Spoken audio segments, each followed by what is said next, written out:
할렐루야. 예수 그리스도 이름으로 하나님 말씀 함께 나누는 시간 갖도록 하겠습니다. 오늘은 고린도전서 4경 16번째 시간이 되겠습니다. 우상의 제물에 대한 권면. 본문은 이제 고린도전서 8장 1절에서 13절까지 말씀이고요. 먼저 이제 오늘 본문 말씀 읽기 전에 우리 그 지난 시간까지 이제 7장의 내용을 살펴보셨는데 7장의 처음 시작을 어떻게 시작을 하고 있습니까? 7장 1절에 너희의 쓴 말에 대하여는 이렇게 시작하고 있죠. 이것은 고린도 교회 성도들이 바울 사도에게 결혼에 대한 조언을 구하는, 결혼에 대해서 상담하는 이런 내용의 편지를 보냈다라는 것을 알 수 있다고 말씀드렸습니다. 근데 이것만 문의하지 않았어요. 사실은 오늘 본문에 8장 1절에 어떻게 시작하고 있어요? 우상의 제물에 대하여는 이렇게 시작하고 있죠. 그래서 너희의 먼저 쓴 글에 대하여는 그런 것처럼 뭔가 연결되는 부분이 있구나, 공통점이 있구나. 대하여는 그래서 새로운 주제가 시작이 된다. 그리고 그 새로운 주제는 우상의 제물에 대한 상담 내용이다라는 것을 알 수가 있습니다. 그래서 이것은 우리가 한국의 어떤 그런 그 이방인들의 어떤 그런 사회 속의 풍습을 보면 제사 문화가 굉장히 많이 퍼져 있죠. 지금은 어떤지 모르겠습니다. 지금. 근데 뭐 아직도 불신자들의 가정에서는 조상신을 숭배하는 그런 풍습이 있는 줄 알아요. 이런 우리 한국의 문화 속에서는 이 8장의 내용이 대단히 중요한 그런 본문이다. 또 이렇게 볼 수가 있습니다. 그래서 오늘 이 본문을 통해서 분명히 깨닫는 그런 시간이 되시기를 바라면서 오늘 본문을 한번 읽어보도록 하겠습니다. 제가 먼저 읽겠습니다. 우상의 제물에 대하여는 우리가 다 지식이 있는 줄을 아나 지식은 교만하게 하며 사랑은 덕을 세우나니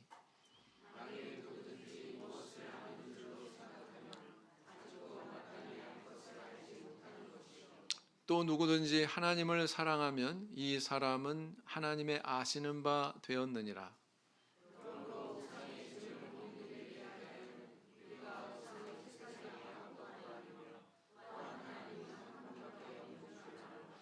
비록 하늘에나 땅에나 신이라 칭하는 자가 있어 많은 신과 많은 주가 있으나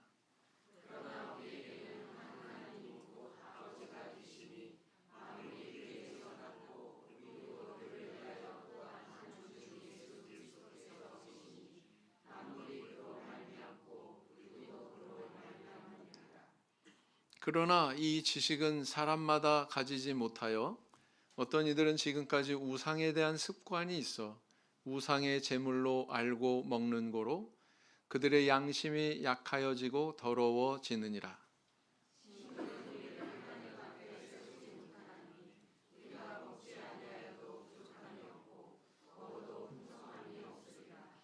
그런즉 너희 자유함이 약한 자들에게 거치는 것이 되지 않도록 조심하라.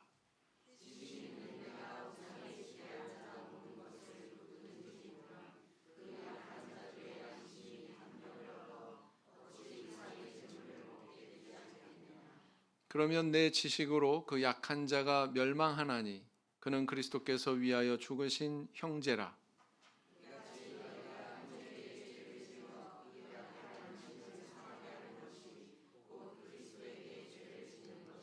같이 읽겠습니다. 그러므로 만일 식물이 내 형제로 실족해 하면 나는 영원히 고기를 먹지 아니하여 내 형제를 실족치 않게 하리라. 잘 안 들어오는 내용이 있을 테니 다른 역본으로 우리 다시 한번 읽어보도록 하겠습니다. 이번에는 우리 성도님들이 먼저 읽으시겠습니다. 시작.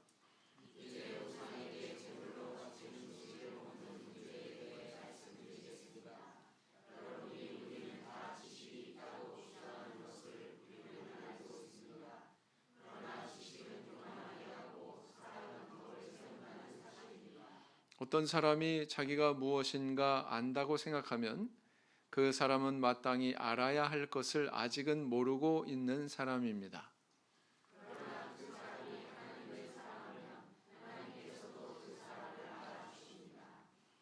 이제 우상에게 제물로 바친 음식을 먹는 문제에 대해 이야기해 봅시다.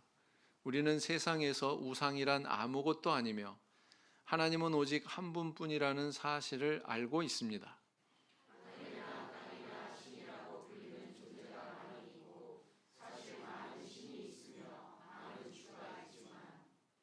우리에게는 아버지가 되시는 하나님 한 분만 계십니다. 만물이 그분에게서 나왔고 우리는 그분을 위해 살고 있습니다. 또 주 예수 그리스도도 한 분만 계십니다. 만물이 그분 때문에 창조되었고 우리도 그분 때문에 살고 있습니다.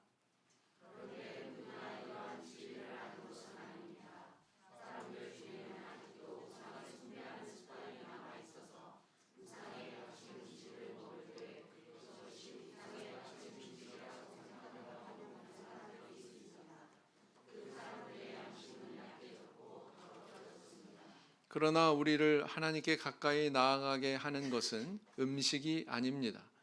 음식을 먹지 않는다고 해서 손해되는 것은 아니며 음식을 먹는다고 해서 더 이루어지는 것도 아닙니다.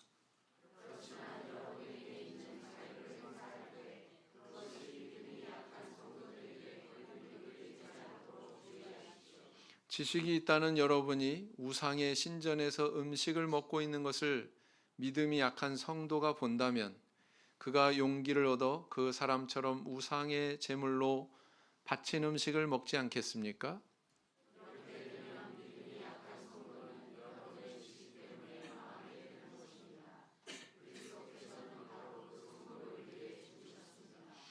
이런 식으로 여러분의 동료 성도들에게 죄를 짓고 그들의 약한 양심에 상처를 준다면 여러분은 그리스도께 죄를 짓는 것입니다.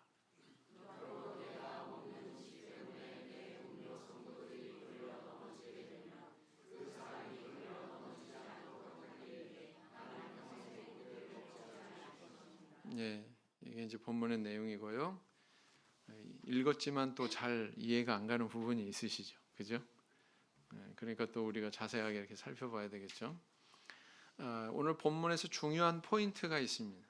그 포인트는 뭐냐면 제가 지난번에부터 계속 이 고린도전서 강해를 하면서 사경을 하면서 대조시킨 것이 있었죠. 대조시킨 것은 바로 뭐냐면은 세상 지혜, 그 다음에 신령한 지혜, 이 두 가지였습니다. 기억나십니까?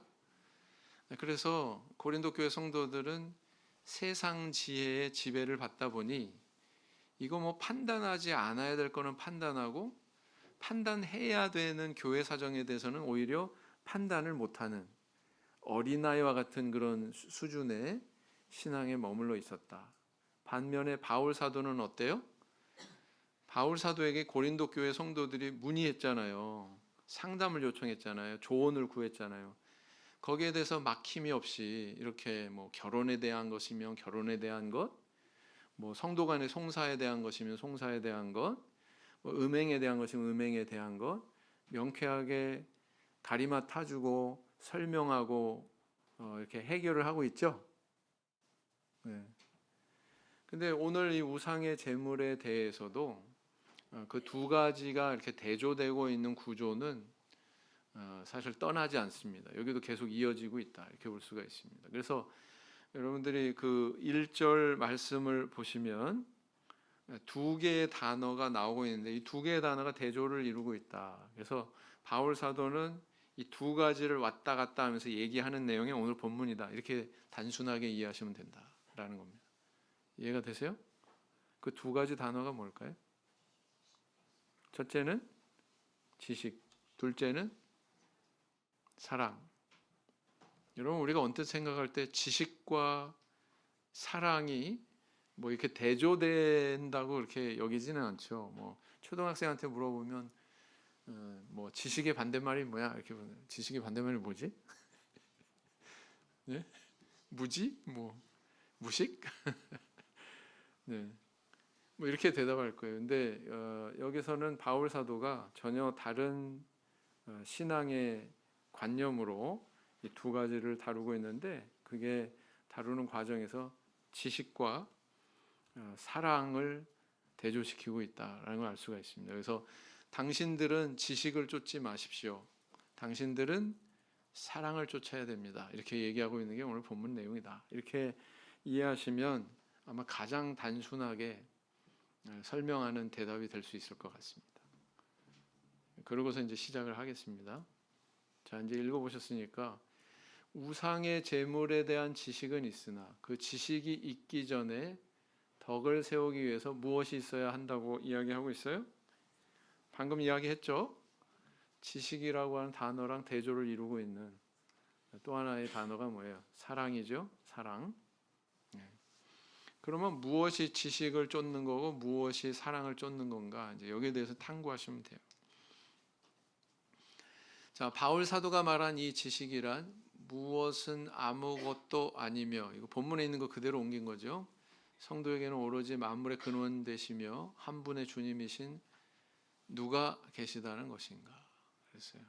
무엇은 뭘까요? 성경 본문에 나와 있어요. 4절에 보면 이거랑 딱 정확하게 포개어 놓을 수 있는 그런 표현들이 나오죠. 무엇은 뭐예요?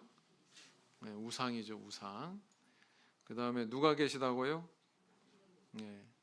한 분인 분은 바로 하나님 한 분밖에는 없다. 이렇게 이야기하고 있습니다. 그래서 아까 읽으신 그 본문 중에서 제가 초록색으로 쑥색으로 이렇게 칠해 놓은 것이 지식에 해당되는 내용이다. 이렇게 이해하시면 됩니다. 기억나세요? 기억 안 나시죠? 그래서 지식이라고 이렇게 표현이 되어 있는 내용이 4절에서 6절까지다. 4절에서 6절까지 말씀이 지식이다. 이렇게 이해하시면 됩니다. 자, 고린도시에서 연약한 성도가 우상의 제단에 올라갔던 고기를 사 먹을 경우 이 지식이 없다면 어떤 결과를 가져오는가? 7절에 그 결과에 대해서 이야기하고 있죠. 이 지식은 사람마다 가지지 못하여, 바울 사도가 뭘 지적하고 있냐면은 사람들의 그런 편차에 대해서 이야기하고 있어요. 진리에 대해서, 지식에 대해서 균일하지 않아요. 동일하지 않습니다. 어떤 사람은 딱딱한 음식을 먹을 만한 믿음이 있고, 어떤 사람은 젖을 먹어야 되는 그런 신앙의 단계의 사람도 있다라는 겁니다. 그래서 어떤 이들은 지금까지 우상에 대한 습관이 있어서 우상의 제물로 알고 먹는 상황을 이야기하고 있습니다. 그러면 어떻게 돼요? 그 결과로 양심이 악하여지고 더러워지게 된다. 이렇게 얘기하고 있습니다. 음식 자체에 문제가 있는 거예요? 아니면 음식을 대하는 사람의 마음에 문제가 있는 거예요? 이걸 볼 때 대답해 보세요. 사람의 마음에 문제가 있는 거죠. 됐습니까? 네. 자, 지식을 쫓는 자유함이 약한 자들에게 무엇이 되지 않도록 조심하라고 권면하고 있는가? 8절에서 9절 말씀을 보니까 거치는 것이 되지 않도록 조심해라. 이렇게 얘기하고 있습니다. 다시 말하면 장애물이 되지 않도록 조심해라. 걸려서 넘어지게 하는 그런 역할이 되게 하지 마라. 이렇게 얘기하고 있는 거죠. 그죠? 자, 5번째. 바울 사도는 약한 사람의 양심을 상하게 하는 것이 뭐라고요? 뭐라고 그랬어요? 그 다음, 만약 그런 상황이 발생한다면 본인은 어떤 길을 선택할 것이라고 했는가? 바울 자신은 어떤 길을 선택한다고 이야기했는지 두 가지를 묻고 있습니다. 뭐라고요? 상하게 하는 것이 죄다.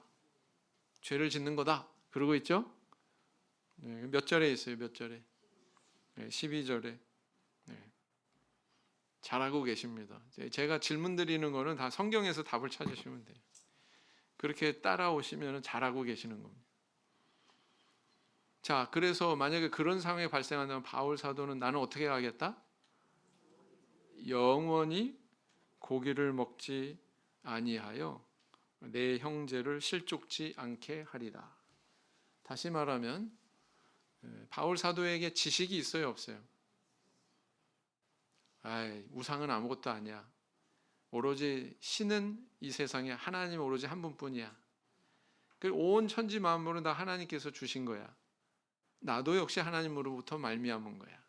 온 만물이 하나님이 주신 것이라면 나는 그 만물의 일부를 내가 먹을 때 거기에 대해서 감사함으로 먹으면 돼.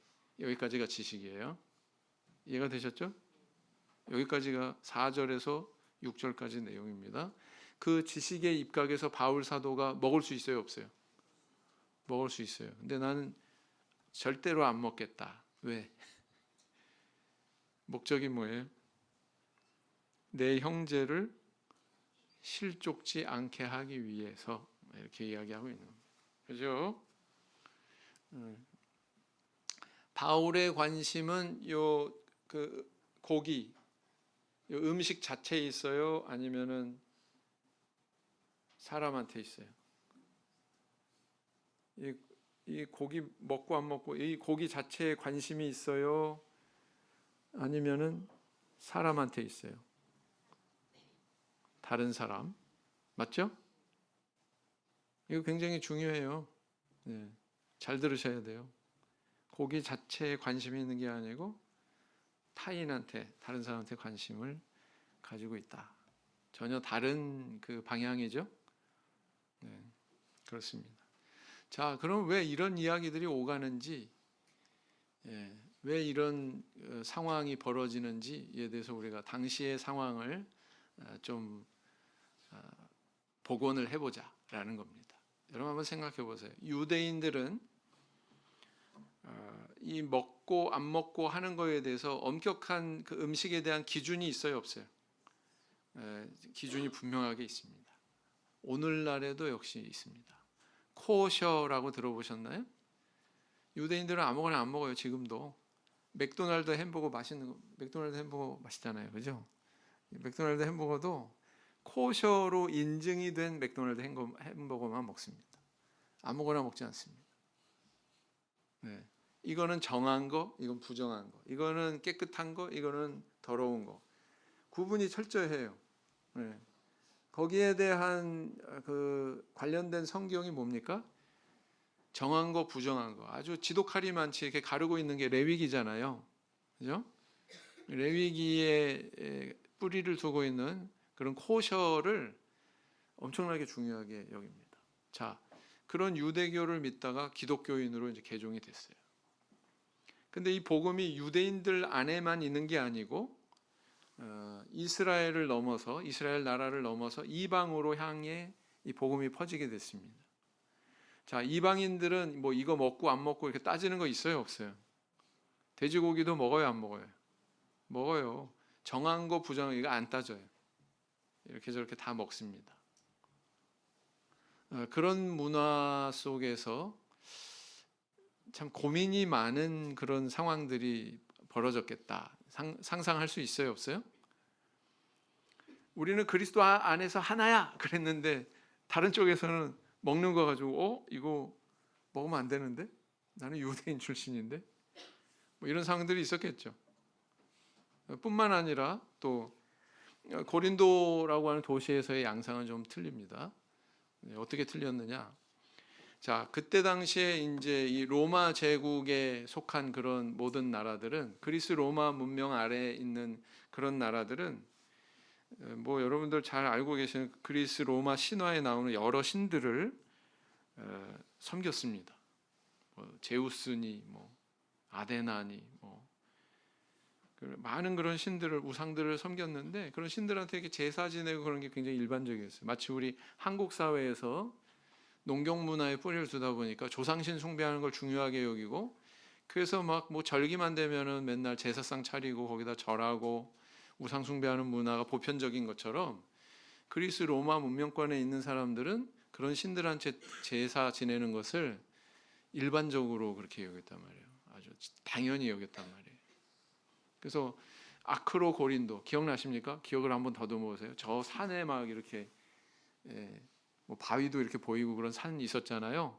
아크로 고린도라고 하는 그 위에 1000명의 여사제들이 있는 그런 신전이 있다고 그랬잖아요. 그런 시가 고린도 시였다. 그래서 막 이렇게 뭐 두 개의 항구에 정박하고 있는 그 배에서 막 나온 사람들이 여기서 회포도 풀고 산에 가서 또 아무 재앙이 없도록 풍랑에 파손하지 않도록 우리 지켜주세요. 신들한테 막 제사도 지내고 그런 풍습이 있다고 그랬잖아요. 그래서 거기에 이제 제사를 지내게 되면 저기 지금 보시고 있는 슬라이드에 보면은 팔을 이렇게 얹은 사람이 누굴까요? 사제겠죠, 사제. 그죠? 그 다음에 또 그 왼쪽에는 보니까 소가 있고 소 뒤에 뭐 도끼 같은 거 하나 들고 있는 사람. 그죠? 도살자인 것 같습니다. 그죠? 그 다음에 또 머리 위에다 이렇게 그릇을 딱 이고 있는 사람도 있죠. 저건 무슨 용도일까요?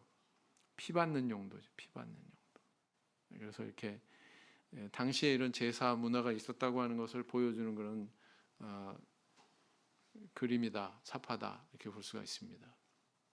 이런 문화가 있었단 말이에요. 고린도라고 하는 시에도 이런 문화가 있었어요. 그래서 아크로 고린도에서 제사를 지내면 그 제사에 활용이 되었던 제물은 누구 소유냐면은 제사장, 다시 말하면 사제의 소유가 되죠. 그러면 사제의 소유가 된다고 하면 뭐 사제도 사람인데 이거 다 먹습니까? 대식가예요? 다 못 먹잖아요. 일부는 먹겠지만 나머지는 어떻게 처리를 해요? 시장에다가 갖다가 팔았단 말이에요. 시장에다가 갖다가 팔았어요. 자, 그러면 시장의 상황은 어떠냐? 제물이 안 된 고기도 유통해서 팔았지만 우상의 제단에 올라갔다 내려온 고기도 유통이 될 수밖에 없었고 그 유통되는 고기가 구분이 안 됐다는 거예요. 이게 제단에 올라갔던 건지 아닌지. 그런 상황에서 고린도 교회에 세워진 이 기독교회, 고린도 교회는 신도들 가운데 고민거리가 있었다는 것입니다. 경건을 추구했던 사람이겠죠. 그냥 아무나 막 아무렇게나 막 살려고 하는 사람들은 아니었겠죠. 우상의 제물에 대해서 먹어도 돼요?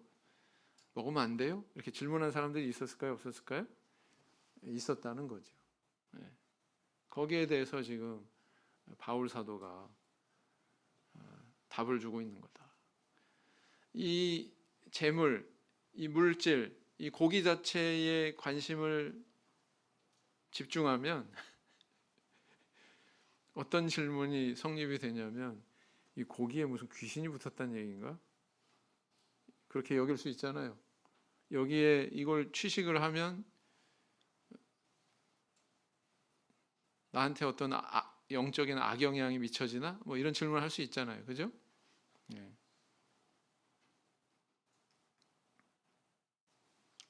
그래서 이런 것은 바로 우리 한국의 제사 문화와도 연결지어 가지고 이런 문제에 대해서 제기해 볼 수가 있다라는 겁니다. 네. 그죠? 그런 상황에서 이 문제에 대한 대답은 아주 중요하다 이렇게 볼 수가 있습니다. 자, 그럼 조금 더 깊이 들어가 보자. 바울 사도가 우상의 제물에 대해 권면해야 했던 고린도시에 대한 전반적인 배경에 대해서 얘기해 보죠. 제가 지금 이야기한 거 그거예요. 시중에 유통이 되는 제단 위에 올라갔다 내려온 제물, 고기 이것이 시장에 유통이 될 경우 신앙인인 고린도 교회 성도들이 이것을 사서 뭐 먹어야 되나 말아야 되나, 사가지고 먹을 수 있는 건가, 먹으면 안 되는 건가, 뭐 여기에 대해서 이제 고민해가지고 이제 문의를 한 거다라는 것입니다. 사실 이런 문제는 이 고린도 전서에만 기록이 되어 있는 게 아니죠. 사실 사도행전에도 보면 방금 아까 말씀드린 것처럼 유대교 출신의 그리스도인 그리고 또 이방인 출신의 그리스도인들이 뭔가 아주 첨예하게 이 먹는 문제에 대해서 고민하고 그 문제를 해결하고자 했다라는 것을 알 수가 있습니다. 그래서 예루살렘 총회가 열리게 되죠. 그 예루살렘 총회가 열린 내용을 기록하고 있는 게 사도행전 15장의 내용입니다. 읽어보실까요? 다 같이 시작. 다만 우상의 더러운 것과 음행과 목매어 죽인 것과 피를 멀리하라고 편지하는 것이 가하니 이는 예로부터 각 성에서 모세를 전하는 자가 있어 안식일마다 회당에서 그 글을 읽음이니라 하더라 그랬어요. 그래서 이 예루살렘 총회에서 결정이 된 사항은 뭐냐면 이방인들한테는 요 네 가지만 금하게 하자. 뭐 모세오경 장황하게 뭐 거기에 있는 거 전부 다 그 사람들한테 요구하지 말고 요 네 가지만 딱 금지 항목으로 그렇게 가르치자. 이렇게 결의한 게 뭐냐면 우상의 더러운 것. 이게 뭐예요? 우상의 제물이죠. 그다음 음행, 음란한 행위. 예. 왜냐하면 이 우상 숭배 의식에는 반드시 음행이 병행이 됩니다. 여사제들이 왜 있었겠어요? 고린도시에 여사제들이. 예. 그다음 목매어 죽인 것. 목매어 죽이게 되면 어떻게 돼요? 피가 제거가 안 되죠. 그죠? 예. 유대인들은 이렇게 피가 제거된 것을 취식을 하지 이런 것은 먹지 않죠. 그 다음에 네 번째는 뭐냐면 가장 짧은 단어죠. 피. 네 가지를 이렇게 금한다. 그래서 이것을 편지에 써가지고 요즘 말로 얘기하면 공문으로 보낸 거예요. 공문으로 발송해서 이 네 가지는 금한다. 근데 이 피에 대해서는 논란이 많죠. 뭐 순대 얘기 나올 때 꼭 등장하는 성경 구절이 바로 사도행전 15장에 있는 이 구절이다. 또 이렇게 볼 수가 있습니다. 그래서 사도행전 15장 28절 29절 다시 또 읽어보겠습니다. 시작. 성령과 우리는 이 요긴한 것들 외에 아무 짐도 너에게 지우지 아니하는 것이 가한 줄 알았노니 우상의 제물과 피와 목매어 죽인 것과 음행을 멀리 할지니라. 이에 스스로 상가면 잘 되리라. 평안함을 원하노라 하였더라. 그래서 여기 다시 한번 반복이 돼서 기록이 되고 있는데 그 네 가지 요소를 이렇게 다 기록을 하고 있죠. 그래서 이제 사실은 이것을 너무 단편적으로만 보면 안 돼요. 그때 당시에 어떤 그런 우상 숭배 문화와 같이 더불어서 이 구절을 이해하시는 게 좋습니다. 그래서 제가 동영상을 준비를 했어요. 뭐 그러니까 이때 당시에 피는 도대체 사실 이 동영상은 피가 도대체 어떤 종류로서의 피냐 이걸 지금 이야기하고 싶은 거예요. 한번 동영상을 보시죠. Ancient world signified the connection between the gods and mortals, because the gods were going to participate in the sacrifice with the human. They would also be participating in the feast afterward. 만약 신들이 만족한다면 전쟁에서 행운도 따르게 되고 풍년이 들게 된다. 클라우디우스도 이전엔 백성들이 은밀하게 믿어오던 동방의 종교의식을 황제에 오른 뒤엔 장려했다. 여신 키발라는 대지의 어머니로서 풍요를 약속했지만 대가가 있었다.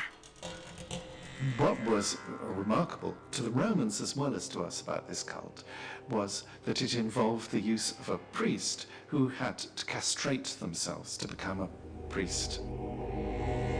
제국 전역에서 이런 종교 의식이 있었다는 증거가 있다. 이것은 런던에서 발견된 거수용 꺽쇠다. To become a priest of Cybele, you had to perform a ritual self-castration using a pottery sherd. Terrifying thought. 자격 있는 사제만이 의식을 주관할 수 있었다. 키벨레 여신을 불러오는 전통적인 의식은 참가자들이 황소를 죽이고 그 피로 목욕을 하는 것으로 돼 있다.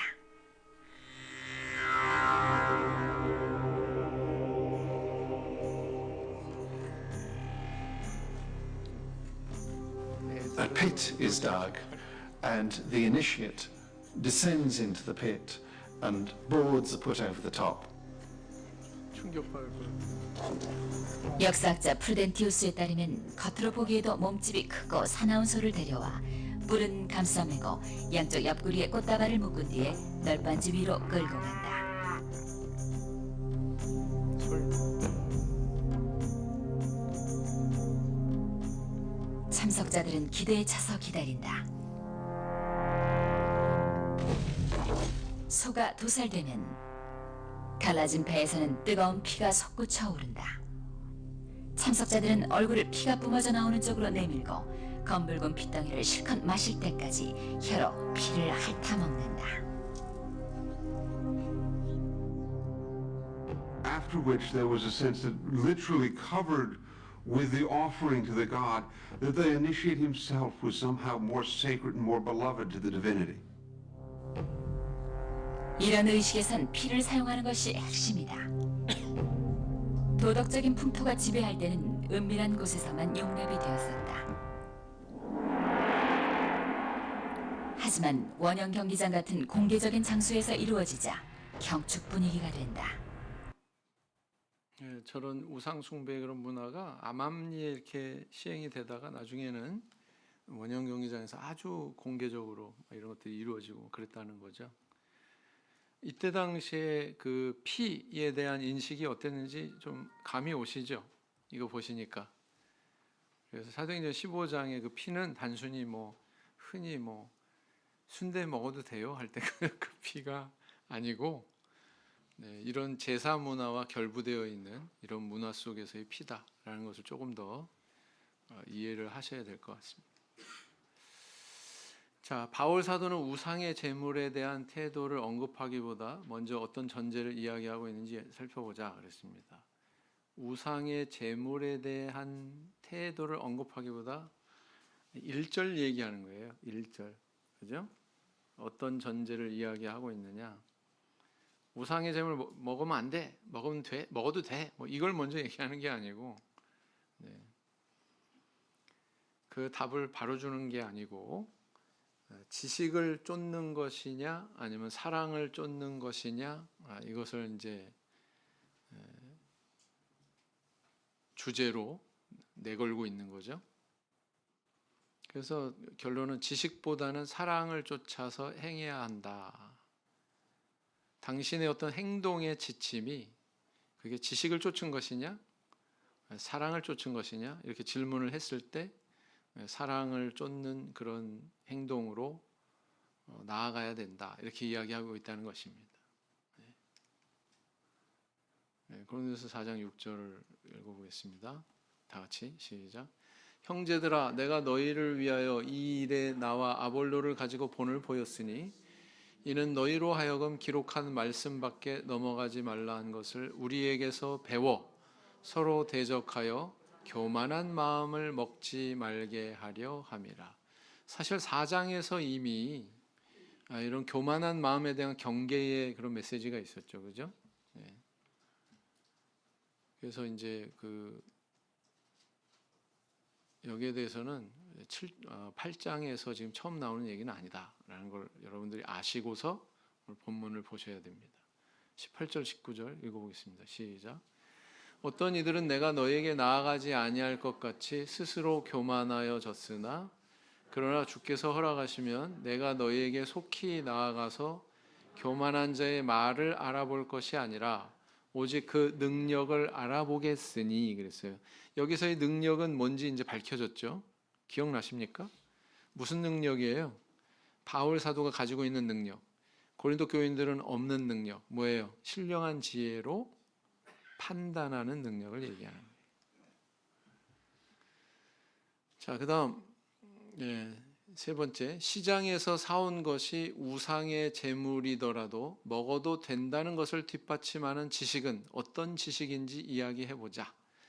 제가 아까 말씀드렸어요. 4절에서 6절이 바로 그 내용이라고. 나열을 해보면 우상은 아무것도 아니다. 여기서 출발하고 있죠. 그 다음 하나님 한 분 외에는 다른 신이 없다. 그 다음에 이어지는 것은 하나님이 만물의 주인이시다 라는 거고요.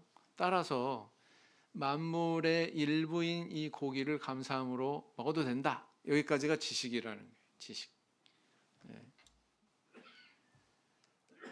그래서 이런 우상의 헛됨에 대한 구절들은 너무나도 많죠. 9절 읽어보겠습니다. 9절만 시작. 우상을 만드는 자는 다 허망하도다. 그들의 기뻐하는 우상은 무익한 것이오늘 그들의 증인들은 보지도 못하며 알지도 못하니 그러므로 수치를 당하리라. 이사야 45장 5절 시작. 나는 여호와라 나 외에 다른 이가 없나니 나밖에 신이 없느니라. 너는 나를 알지 못하였을지라도 나는 내 띠를 동일 것이요. 그래서 예레미야 10장 14절도 읽겠습니다. 시작. 사람마다 우준하고 무식하도다. 금장색마다 자기의 조각한 신상으로 인하여 수치를 당하나니 이는 그 부어 만든 우상은 거짓 것이요 그 속에 생기가 없음이라. 그랬어요. 마저 읽겠습니다. 시작. 새긴 우상은 그 새겨 만든 자에게 무엇이 유익하겠느냐? 부어 만든 우상은 거짓 스승이라. 만든 자가 이 말하지 못하는 우상을 의지하니 무엇이 유익하겠느냐? 이렇게 기록을 하고 있습니다. 그래서 우상의 헛됨에 대해서는 구약 성경을 보면 대단히 여러 곳에 자주 등장하고 있죠. 자, 네 번째. 지식의 입각에서 정당하게 고기를 먹더라도 나의 자유가 죄를 지을 수 있는 상황은 구체적으로 어떤 과정의 이야기인지 살펴보자 그랬습니다. 자, 지식의 입각에서 행동할 수 있는 사람들은 고린도 교회 성도들, 그렇죠? 사랑의 입각에서 사랑을 쫓아 행동하는 것을 권유하고 있는 분은 바울 사도, 그렇죠? 두 개가 또 대조되고 있는 거예요. 그래서 세상 지혜, 신령한 지혜 이렇게 계속 대조된 것처럼 여기서도 이 두 가지가 대조가 되어 있는 구도다 이렇게 이해를 하시면 돼요. 자, 지식이 있어요. 우상은 아무것도 아니다. 하나님 한 분뿐이다. 하나님께서 온 천지 만물을 창조하셨다. 이 우주 만물의 일부인 이 고기에 대해서 하나님께서 내게 주신 건데 내가 감사함으로 받으면 버릴 게 없다. 먹을 수 있다. 여기까지 지식이라고 그랬죠. 그 지식의 입각에서 내가 이걸 먹었어요. 네. 정당해요, 안 해요? 네? 지식의 입각에서 신앙적인 올바른 이해에 의해서 내가 행동을 했어요. 정당해요, 안 해요? 정당해요. 네. 그런데 나의 정당한 행동이 타인에게 악영향을 미칠 수 있는 상황이 벌어져요, 안 벌어져요? 벌어질 수 있어요, 없어요? 네. 나는 우상의 집에 앉아서 내가 가지고 있는 그런 지식의 입각에서 먹을 수 있다. 네. 그게 자유라는 거예요. 나의 자유. 먹을 수도 있고 안 먹을 수도 있는데 나는 먹는 걸 선택한 거죠. 네. 그런데 연약한 성도, 다시 말하면 초신자, 아직 믿음의 뿌리가 내려지지 않은 자가 이걸 목격했어요. 하나님 믿는 우리 모모 목자님이 저걸 먹고 계시네. 장로님이 모모 집사님이 저걸 먹고 계시네. 이걸 봤어요. 봤을 때, 야, 내가 이제 두 번 다시 교회 가나 봐라. 하나님이 어디 있어? 그런 거 없어. 이렇게 되면은 악영향 미친 거예요, 아니에요? 네. 그래서 만약에 나도 똑같이 그 사람도 똑같이 이렇게 우상의 재물을 먹는다던가 이런 상황이 또 발생해가지고 양심이 막 꺼리는 그런 상황이 됐어요. 그래서 교회도 안 가고 하나님도 안 믿겠다고 생각하고 이런 상황이 벌어졌을 때 본래의 출발은 내가 내 지식에 입각해서 그것을 행동했지만 아무 꺼리낌 없이 내가 악한 의도로 행동한 건 아니잖아요. 내 양심에 입각해서 내 자유에 쫓아서 행동한 것 뿐이잖아요. 그러나 남한테 악영향이 미쳐졌다라고 하는 이것이 바로 뭐라고요? 이게 범죄가 될 수 있다는 거예요. 네. 범죄가 될 수 있다는 거예요. 여러분, 이 표현이 굉장히 엄중한 겁니다. 그게 죄 짓는 거다. 그 사람한테 죄 짓는 거고 하나님께 죄 짓는 거다. 두 개를 다 얘기하고 있어요. 오늘 본문에 보시면. 네. 그래서 지식을 쫓는다고 무슨 상관이야? 나는 내가 가지고 있는 지식대로 한 건데 그게 아니라는 거예요.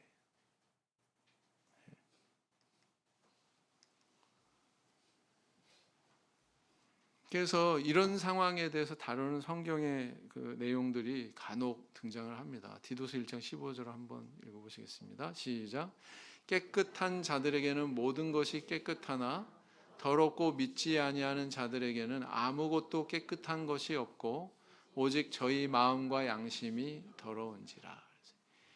이 물건이, 이 고기가, 이 물질이 정하고 부정하고 문제가 아니고 그것을 대하는 사람의 마음이 문제가 될 수 있다.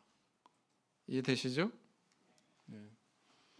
로마서 14장 1절에서 3절.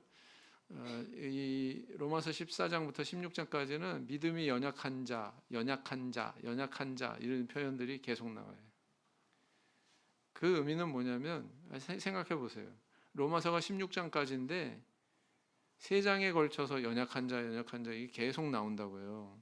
그러면 여기에 대한 바울 사도의 관심이 지대하다는 뜻이고 중요하다는 뜻이라고요. 맞죠? 네. 바울 사도는 이 고기 자체에 관심 있는 게 아니에요. 누구한테 관심 있는 거예요? 사람한테 관심. 로마서 14장 1절에서 3절 읽어보겠습니다. 시작. 믿음이 연약한 자를 너희가 받되 그의 의심하는 바를 비판하지 말라. 어떤 사람은 모든 것을 먹을 만한 믿음이 있고 연약한 자는 채소를 먹느니라. 먹는 자는 먹지 않는 자를 업신여기지 말고 먹지 못하는 자는 먹는 자를 판단하지 말라. 이는 하나님이 저를 받으셨음이니라. 로마 교회는 이방인과 유대인들이 또 섞여 있는 교회이기도 했습니다. 그러니까 이런 상황이 있을까요? 없을까요? 발생할 수밖에 없어요. 14장 6절 시작. 나를 중히 여기는 자도 주를 위하여 중히 여기고 먹는 자도 주를 위하여 먹으니 이는 하나님께 감사하며 먹지 않는 자도 주를 위하여 먹지 아니하며 하나님께 감사하느니라. 그랬어요. 겉으로 드러나는 나는 이거 지켜, 나는 이거 안 지켜, 뭐 그런 거 가지고 민감하게 그래, 안 지켜. 겉으로 드러나는 그런 상황이나 행동이 차이가 있을 수 있잖아요. 그런 것에 대해서 바울 사도가 지금 이렇게 얘기하고 있다고요. 그죠? 네. 이거 주목해서 봐야 돼요. 때로는 그 신앙이라고 하는 게 겉으로 동일한 어떤 행동 양식의 틀이 드러나는 똑같은 동일한 그런 양식이 드러나는 걸로 나타날 수도 있지만 안 그럴 수도 있다. 신앙은 공산주의가 아니거든요. 로마서 14장 13절 14절 읽겠습니다. 시작. 그런즉 우리가 다시는 서로 판단하지 말고 도리어 부딪힐 것이나 거칠 것으로 형제 앞에 두지 아니할 것을 주의하라. 내가 주 예수 안에서 알고 확신하는 것은 무엇이든지 스스로 속된 것이 없으되 다만 속되게 여기는 그 사람에게는 속되니라. 이런 말씀이 있죠. 그래서요. 우리 교회가 정말 전 세계에 전파가 되려면 정말 우리 구원에 직결되는 우리 기본 신앙 그런 것들은 변하면 안 되죠, 그죠? 그러나 그 위에 다른 문화적인 것에 대해서 사고의 어떤 문화, 풍습의 문화 이런 것에 대해서는 우리가 조금 열린 마음을 갖는 것이 좋다 그런 생각을 해보게 됩니다. 제가 언젠가 달라스 교회 얘기도 한번 했었잖아요. 찬양을 좀 역동적으로 했더니 그것에 반응하는 성도들이 딱 세 부류로 딱 나누어지더라고. 그런 얘기 하지 않았습니까? 그렇다. 자, 그럼 우리가 쫓아야 되는 길은 뭐냐? 로마서 14장 21절 23절 읽어보겠습니다. 시작. 고기도 먹지 아니하고 포도주도 마시지 아니하고 무엇이든지 내 형제로 꺼리끼게 하는 일을 아니함이 아름다우니라. 아니함이 어떻다고요? 아름답대요. 안 하는 게 아름답대요. 네. 여기에서는 네 형제가 마음에 뭔가 막 고민하게 하고 막 꺼리게 하고 신앙의 뿌리를 내리는데 장애물이 되게 하고 할 수 있는 상황을 피하는 거, 그 안 하는 게 뭐라고요? 아름답다, 이렇게 얘기하고 있습니다. 22절 시작. 내게 있는 믿음을 하나님 앞에서 스스로 가지고 있으라. 자기의 옳다 하는 바로 자기를 책하지 아니하는 자는 복이 있도다. 의심하고 먹는 자는 정죄되었나니 이는 믿음으로 쫓아하지 아니한 연고라. 믿음으로 쫓아하지 아니하는 모든 것이 죄니라, 이렇게 얘기하고 있습니다. 그래서 바울 사도는 지식을 쫓지 않고 사랑을 쫓아야 한다는 사상을 반영하는 구절을 오늘 본문에서 찾아보자. 오늘 본문에서. 그리고 또 그것이 구체적으로 어떻게 나타내야 되는지를 이야기해보자. 두 가지를 질문을 하고 있죠. 오늘 9절에서 어디에 나타나요? 어디에? 8장 1절에 나타난다. 8장 1절에 어떤 내용이었죠? 8장 1절이 네? 사랑을 쫓아야 한다라고 하는 것을. 지식은 교만하게 하며 사랑은 덕을 세운다, 그렇게 표현하고 있죠. 그 다음에 8절은 뭐라고 표현하고 있어요? 네, 먹지 아니하여도 부족함이 없고 먹어도 풍족함이 없으리라. 여기에는 먹지 말아라 라는 것을 완곡하게 지금 표현하고 있는 거예요. 맞습니까? 네. 이거는 뭐랑 연결이 되냐면 13절하고 연결이 되는 거예요. 사실 바울 사도 나는 절대로 먹지 않겠다, 이렇게 얘기하고 있죠. 맞습니까? 그래서 그 다음 12절을 보시면 이같이 너희가 형제에게 죄를 지어 약한 양심을 상하게 하는 것이고 그리스도에게 죄를 짓는 것이니라. 형제에 대해서 죄 짓는다고 그랬고 하나님께도 죄 짓는 거다, 이렇게 표현하고 있습니다. 그래서 여기서 우리가 깜짝 놀랄 수 있는 건 뭐냐면은 내가 내 자유에 입각해서 행동했는데 아무 거리낌 없이, 나는 아무 거리낌이 없어요, 양심에. 그래서 행동했는데 그것이 오히려 타인에게는 죄 짓는 상황이 있을 수도 있구나. 이걸 잘 응용을 해보셔야 돼요. 만약에 그렇다면 우리는 어디에 관심을 둬야 되나?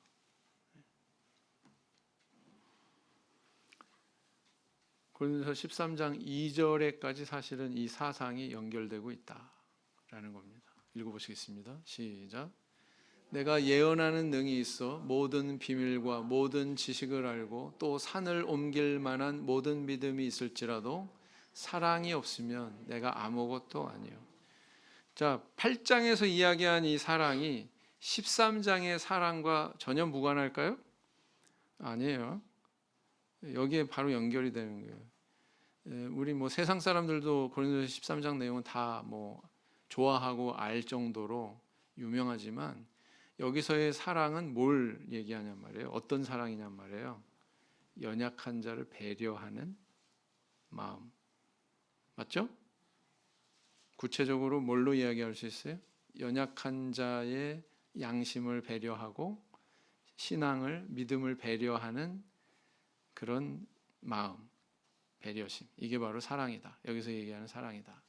이렇게 얘기할 수 있다는 거죠. 네, 이거는 안 읽어도 될 것 같습니다. 여기까지 하면 너무 길어져서. 그래서 내게 주시는 은혜. 나는 지식을 쫓아 행하는가? 사랑을 쫓아 행하고 있는가?